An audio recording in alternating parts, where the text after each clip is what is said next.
আগের দুটো ভিডিওতে মন মেজাজের বিভিন্ন দিক নিয়ে আলোচনা করেছি, যেমন কোয়ালিটি, ইন্টেন্সিটি, মোবিলিটি, সেই বিভিন্ন দিক বা কি কি আঙ্গিকে আমরা মন মেজাজকে দেখতে পারি বা দেখি, সেই জায়গাটা নিয়ে আলোচনা করছিলাম। তারই আজকে শেষ পর্ব। নমস্কার, আমার নাম ডক্টর অনিকেত চ্যাটার্জি, আমি একজন কনসালটেন্ট সাইকিয়াট্রিস্ট, এবং আজকের এই মন আমোর থেকে এই ভিডিওতে শেষ দুটো বিচার্য বিষয় বা প্যারামিটার নিয়ে আলোচনা করব। দুটো বিষয় খুব ছোট, তার মধ্যে একটা হলো অ্যাপ্রোপ্রিয়েটনেস। অ্যাপ্রোপ্রিয়েটনেস মানে কি? অর্থাৎ যে মুড বা যে ইমোশনটা মানুষটি শো করছেন, সেই ইমোশনটা বা মুডটা সেই পরিস্থিতির সঙ্গে, সেই সময়ের সঙ্গে কতটা যাচ্ছে বা কতটা খাপ খাচ্ছে, এটাকে বলে অ্যাপ্রোপ্রিয়েটনেস। এর উদাহরণ বলতে আমরা কি বলতে পারি? যদি ইনঅ্যাপ্রোপ্রিয়েট মুড বা ইনঅ্যাপ্রোপ্রিয়েট ইমোশন আমরা বলি, তাহলে সেক্ষেত্রে হচ্ছে ধরুন একজন মানুষ কোনো একটা দুঃখের খবর শুনে তিনি হো হো করে হাসছেন, দেন ইটস ইনঅ্যাপ্রোপ্রিয়েট। আর এরই সঙ্গে আমরা যেটা আরেকটা যেটা প্যারামিটারকে আমরা দেখে থাকি, সেটা হলো কমিউনিকেবিলিটি। এই কমিউনিকেবিলিটি জায়গাটা একটু এক্সপ্লেন করা প্রয়োজন।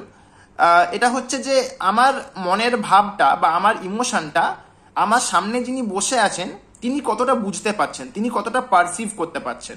অর্থাৎ ধরুন আজকে আমি আর আপনি সামনাসামনি বসে আমরা আলোচনা করছি বা গল্প করছি, সেখানে যদি আমার মন ভালো থাকে সেটা আপনি একটা দূর পর্যন্ত বুঝতে পারবেন, বা আমার মন যদি খারাপ থাকে সেটাও আপনি একটা দূর পর্যন্ত বুঝতে পারবেন।